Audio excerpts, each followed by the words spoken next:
अस्सलाम वालेकुम, मैं हूँ फ़रहान अमीन, आपका economics teacher. Welcome to my YouTube channel easy economics by Farhan Amin. जैसा कि आप लोग मुझे कह रहे थे कि एक वीडियो बना दूँ आप लोगों के लिए ओएमआर शीट पे, ताकि आप लोगों के लिए आसानी हो जाए ओएमआर शीट को फिल करने में।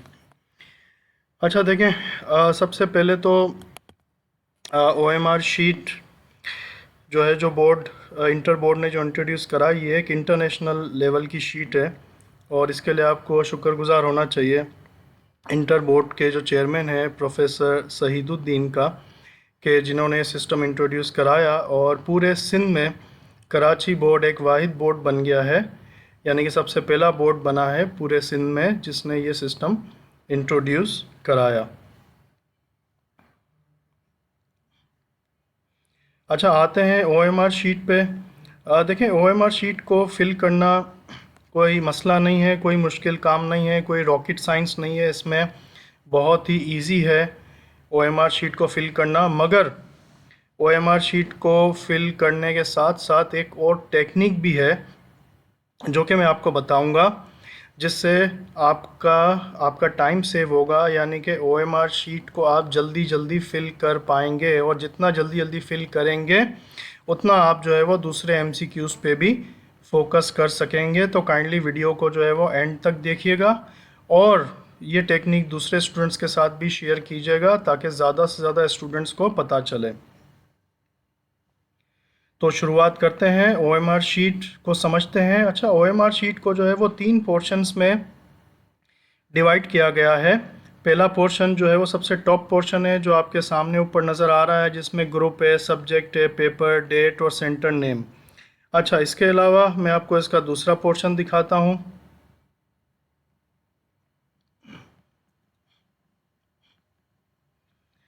देखें, मैं इसको स्क्रॉल अप करता जा रहा हूँ। इसका दूसरा पोर्शन भी हमारे सामने आ गया। दूसरे पोर्शन में आपसे रोल नंबर, एमसीक्यूज़ कोड और स्क्रिप्ट नंबर आपसे पूछा गया है। फिर इसके बाद इसका तीसरा पोर्शन है जिसमें जो है वो एमसीक्यूज़ के जो क्वेश्चन है उनकी सीक्वेंस दी गई है और इस सीक्वेंस के साथ जो है वो जवाबात के ऑप्शंस भी दिए गए हैं, जो कि ए, बी, सी और डी है, जिन्हें आपने फिल करना है। और एंड में जो है वो आपके सिग्नेचर होंगे और आपके साथ साथ इन्विजिलेटर के भी सिग्नेचर होंगे। काइंडली ये सिग्नेचर जो है वो नहीं भूलिएगा। इन्विजिलेटर यानी कि जो टीचर आपके वहाँ ड्यूटी दे रहे होंगे आपके क्लासरूम में, उनसे भी आप जो है वो सिग्नेचर ले लीजिएगा और अपने भी सिग्नेचर यहाँ पे कर दीजिएगा। चले, मैं इसको ज़रा वीडियो को प्ले कर देता हूँ आप लोगों के लिए, ताकि आप ओएमआर शीट एक दफ़ा मुकम्मल तौर पे देख लें।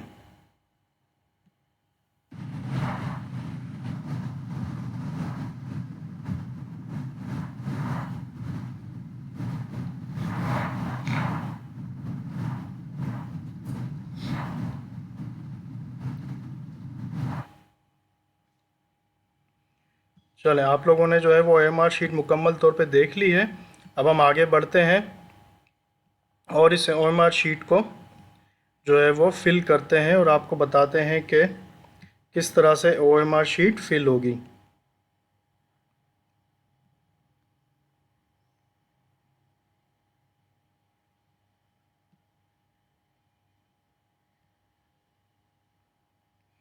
अच्छा देखिए, जैसा कि मैं आपको बता चुका हूं कि ओएमआर शीट फिल करना कोई मुश्किल काम नहीं है, बहुत ही इजी तरीका है इसको फिल करने का।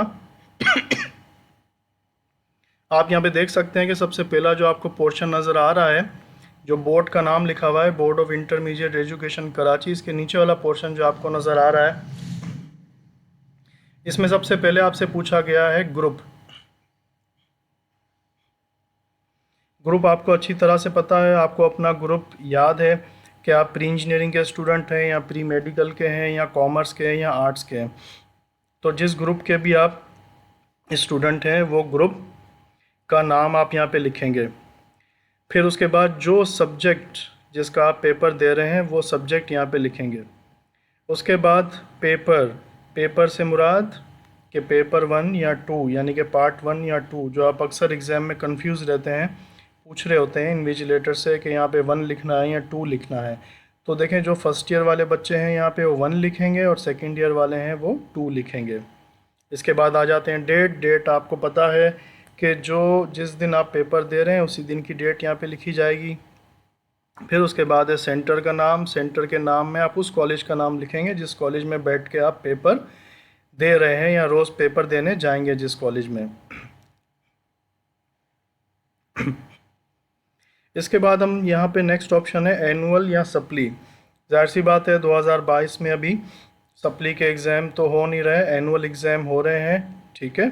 तो एनुअल जो है वो आप यहाँ पे एनुअल पे आप टिक करेंगे, ठीक है। सप्ली के जो एग्ज़ाम्स होते हैं वो अलग से होते हैं, ठीक है। अगर किसी की सप्ली रह जाती है और अलग से उससे एग्ज़ाम लिया जाता है तो वो फिर सप्ली पे टिक करता है, मगर आपके यहाँ पे जो है वो सिर्फ़ और सिर्फ एनुअल एग्ज़ाम हो रहे हैं अभी 2022 में, तो यहाँ पे आप एनुअल पे टिक करेंगे। और यहाँ पे उसके बाद 20 दिया हुआ है, 20 का मतलब ये है कि यहाँ पे ईयर की बात हो रही है, अभी ईयर चल रहा है 2022 यानी कि 2022, तो यहाँ पे 20 के बाद आप लिखेंगे 22 यानी कि 22।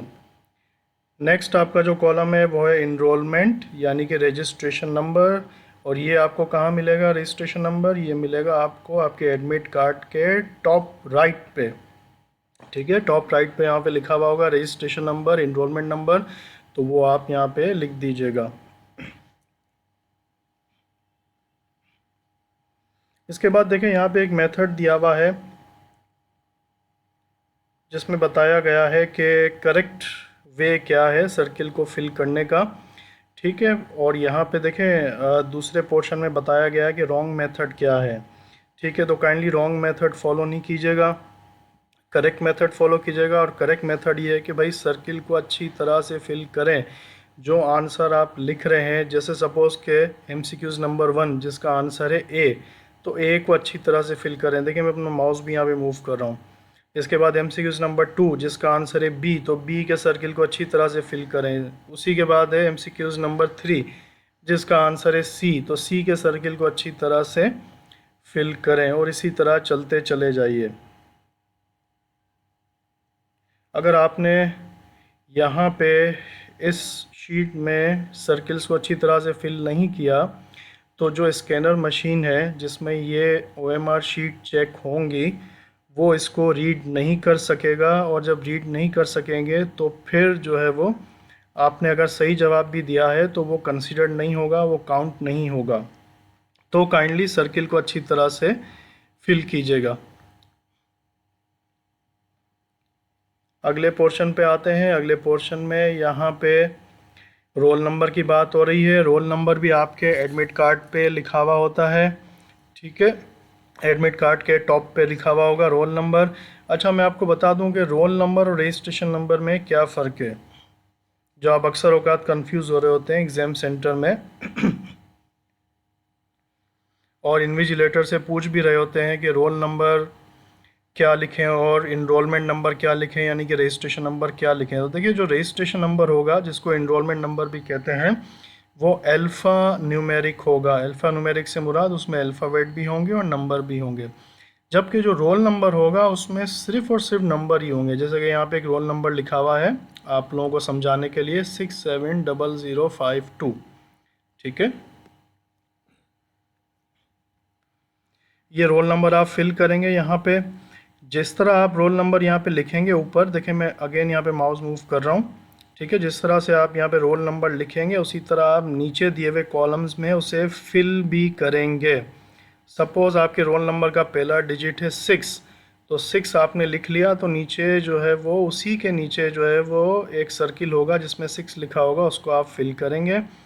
उसके बाद जो नेक्स्ट है आपके रोल नंबर में वो है 7, तो उसी 7 के नीचे आप आएंगे तो आपको जो है वो एक 7 वाला सर्किल नज़र आएगा, उसे आप फिल कर देंगे। काइंडली ख्याल रखिएगा कि इन सर्किल्स को भी अच्छी तरह से आपने फिल करना है ताकि जो OMR स्कैनर है वो इनको अच्छी तरह से रीड कर ले। अच्छा देखें होता यूँ है कि आप पहले जो आप MCQs वगैरह कर रहे होते थे तो उसमें जो है वो टीचर्स चेक करते थे ये सब चीज़ें, मगर अब ये सब चीज़ें मशीन्स के थ्रू चेक होंगी, तो काइंडली इस चीज़ का ख्याल रखिएगा। अच्छा, उसके बाद हम बात कर लेते हैं एमसीक्यू कोड। एमसीक्यू कोड क्या होता है? एमसीक्यू कोड आपके एमसीक्यूज़ के क्वेश्चन पेपर पे टॉप राइट पे लिखा हुआ होगा। ठीक है, मैं रिपीट करता हूँ, टॉप राइट पे आपके एमसीक्यूज़ क्वेश्चन पेपर के टॉप राइट पे लिखा हुआ होगा एमसीक्यू कोड। वो कोड आप यहाँ पे लिखेंगे, ठीक है, और उसको यहाँ पे आप सर्किल भी करेंगे। इसी तरह स्क्रिप्ट नंबर। स्क्रिप्ट नंबर क्या है? स्क्रिप्ट नंबर से मुराद वो नंबर जो आपकी आंसर कॉपी जो आपको दी जाएगी क्वेश्चन आंसर लिखने के लिए, शॉर्ट क्वेश्चन आंसर और लॉन्ग क्वेश्चन आंसर लिखने के लिए जो आपको आंसर कॉपी दी जाएगी, वो आंसर कॉपी या आंसर बुक के भी टॉप राइट पे एक नंबर लिखा हुआ होगा। ठीक है, वो नंबर आपने यहाँ पे लिखना है और उसको सर्किल भी करना है। ठीक है, तो इस तरह से हमारा सेकंड पोर्शन भी कंप्लीट हो जाएगा। फिर हम आएंगे हमारे थर्ड पोर्शन पे। मज़ीद स्क्रॉल अप करता हूँ इसको। हमारा जो थर्ड पोर्शन है, जो कि बेसिकली हमारा लास्ट पोर्शन है, उसमें आपको तमाम एमसीक्यूज़ की सीक्वेंस दी हुई होंगी और उन्हीं सीक्वेंस के आगे ऑप्शंस भी दिए हुए होंगे। ए, बी, सी और डी, 4 ऑप्शन दिए हुए होंगे जिस तरह से एमसीक्यूज़ में आते हैं। ठीक है, तो जो एमसीक्यूज़ आप अटेम्प्ट कर रहे हैं, सपोज़ आप अटेम्प्ट कर रहे हैं एमसीक्यू नंबर 5, देखें मैं अपना माउस भी यहाँ पे लेके गया हूँ, एमसीक्यू नंबर 5, और एमसीक्यू नंबर 5 का जो आंसर है वो है बी, ऑप्शन बी। तो ऑप्शन बी को आप अच्छी तरह से सर्किल करेंगे, उसमें बिल्कुल भी आप गैप नहीं छोड़ेंगे। इसी तरह आप तमाम एमसीक्यूज़ को अटेम्प्ट करेंगे और ख्याल रखिएगा कि सर्किल को अच्छी तरह से फिल करें और किसी भी किस्म का गैप नहीं आए। और आखिर में अपनी सिग्नेचर करना नहीं भूलिएगा, जो कि मैं आपको बार बार बता रहा हूँ। अक्सर औक़ात बच्चे सिग्नेचर करना भूल जाते हैं। ये देखें, मैं इसको मज़ीद भी स्क्रॉल अप कर रहा हूँ आप लोगों के लिए। अक्सर औक़ात आप लोग सिग्नेचर करना भूल जाते हैं, तो जहाँ पे कैंडिडेट सिग्नेचर लिखा हुआ है वहाँ पे आप लोगों की यानी कि स्टूडेंट्स की सिग्नेचर होगी, और जहाँ पे इन्विजिलेटर सिग्नेचर लिखा हुआ है वहाँ पे टीचर की सिग्नेचर होगी जो आपके क्लासरूम में ड्यूटी कर रहे होंगे। अच्छा, ये तो हो गया OMR शीट को फिल करने का तरीका। अब मैं आपको बताता हूँ वो टेक्निक जो आप लोग मुझसे ऑनलाइन जूम क्लास में भी पूछ रहे थे और मैंने आपको वहाँ भी समझाया था। अब मैं वीडियो में भी आपको एक्सप्लेन कर देता हूँ। देखें, ये जो टेक्निक मैं बताने जा रहा हूँ इससे आपका टाइम सेव होगा। एक्चुअली होता यूँ है कि जब हम सर्किल जो है वो पेन से यानी कि बॉल पॉइंट से या पतले वाले मार्कर से, थिन मार्कर से फिल करते हैं तो सर्किल फिल करने में टाइम लगता है। अगर उसी की जगह यानी कि उसी बॉल पॉइंट या थिन मार्कर की जगह हम मोटा वाला मार्कर यूज़ कर लें यानी कि थिक मार्कर यूज़ कर लें, तो यहाँ पे हमारा टाइम जो सर्किल फिल करने में कंज्यूम हो रहा होता है वो बच जाता है। अच्छा, अब ये मोटा मार्कर होगा कैसा, किस तरह का होगा, आप कैसे स्टेशनरी वाले से डिमांड करेंगे? आप स्टेशनरी वाले से सिर्फ ये कहेंगे कि हमें वाइट बोर्ड का मार्कर दे दें। वाइट बोर्ड का जो मोटा वाला मार्कर होता है वो दे दें, वो आपको वाइट बोर्ड का मोटा वाला मार्कर दे देगा। ब्लू या ब्लैक कलर में लीजिएगा, कोई और कलर काइंडली यूज़ नहीं कीजिएगा, सिर्फ ब्लू और ब्लैक कलर ही अलाउड है। उस मार्कर को आप लेके एक दफ़ा OMR शीट का प्रिंट आउट निकाल के उसको एक दफ़ा प्रैक्टिस करके देखें, तो आपको खुद ही डिफरेंस नज़र आएगा कि अगर आप पेन से फिल करते हैं तो उसमें सर्किल फिल करने में ज़्यादा टाइम लगता है, और आप मोटे वाले मार्कर से सर्किल फिल करते हैं तो फ़ौरन फिल हो जाता है सर्किल, और अच्छी तरह से फिल हो जाता है, यानी कि उसमें कहीं गैप वगैरह भी नहीं रहते। जबकि पेन से अगर आप फिल करते हैं तो उसमें मामूली से गैप रह जाते हैं, जो कि OMR स्कैनर मशीन को रीड करने में प्रॉब्लम होती है और वो आपका आंसर कंसिडर नहीं करते यानी कि काउंट नहीं करते।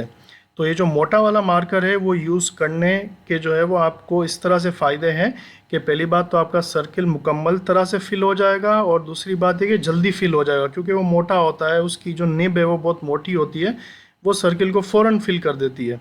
उससे आपका टाइम सेव होगा। आपका टाइम सेव होगा तो आप दूसरे तमाम MCQs को इक्वल टाइम दे सकेंगे और तमाम MCQs पे फोकस भी कर सकेंगे, और MCQs का जो पेपर है वो आप टाइम पे फिनिश कर लेंगे। तो ये एक इम्पॉर्टेंट टेक्निक थी जो आपको समझानी थी। और वीडियो आपको अच्छी लगी है तो वीडियो को लाइक कीजिएगा और दूसरे स्टूडेंट्स के साथ भी शेयर कीजिएगा, ताकि जो है वो तमाम स्टूडेंट्स को ये टेक्निक पता चलें और वो इस टेक्निक को एग्ज़ाम में अप्लाई करें। आखिर में आपसे ये कहना चाहूँगा कि चैनल को सब्सक्राइब कीजिएगा और बेल आइकन प्रेस कर दीजिएगा नोटिफिकेशन के लिए, ताकि एजुकेशन से रिलेटेड जो भी अपडेट्स आती हैं, जो भी न्यूज़ आती हैं, वो आपको टाइमली मिलती रहे। शुक्रिया, अपना ख्याल रखिएगा।